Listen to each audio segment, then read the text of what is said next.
इगतपुरी तालुक्यातील बोरटेंबा फाटा परिसरात अन्न व औषध प्रशासन आणि इगतपुरी पोलिसांनी केलेल्या कारवाईत महाराष्ट्र शासनाने जनआरोग्याच्या दृष्टीने प्रतिबंधित केलेला पान मसाला व जर्दाचा साठा जप्त करण्यात आला।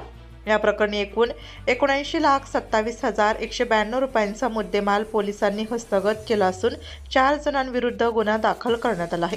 याबाबत अन्न सुरक्षा अधिकारी सुहास जिभाऊ मंडलिक वय वर्ष 54 अन्न व औषध प्रशासन नाशिक यांनी दिलेल्या फिर्यादीवरून इगतपुरी पोलीस ठाण्यात भारतीय न्याय संहितेच्या कलम 123, 223, 274, 275, 35 तसेच अन्न सुरक्षा व मानके कायदा 2006 मधील विविध कलमान्वये गुन्हा नोंदवण्यात आला आहे।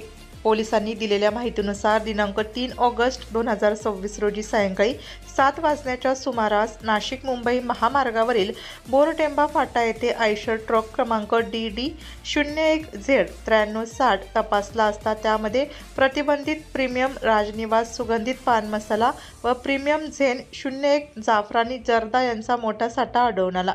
हा साठा बेकायदेशीर विक्रीसाठी वाहतूक केला जात असल्याचा संशय आहे। कारवाई दरम्यान विविध प्रकारच्या पान मसाल्याची व जर्द्याची हजारो पाकिटे तसेच सुमारे 10 लाख रुपये किमतीचा आयशर ट्रक असा एकूण 79,72,192 रुपयांचा मुद्देमाल जप्त करण्यात आला। या प्रकरणी चालक दिनेश पूनमचंद शर्मा, जालिम सिंग भिवंडी येथील अज्ञात खरेदीदार तसेच संबंधित वाहन मालक यांच्या विरुद्ध गुन्हा दाखल करण्यात आला आहे। विशेष म्हणजे आरोपी क्रमांक 2 जालिम सिंग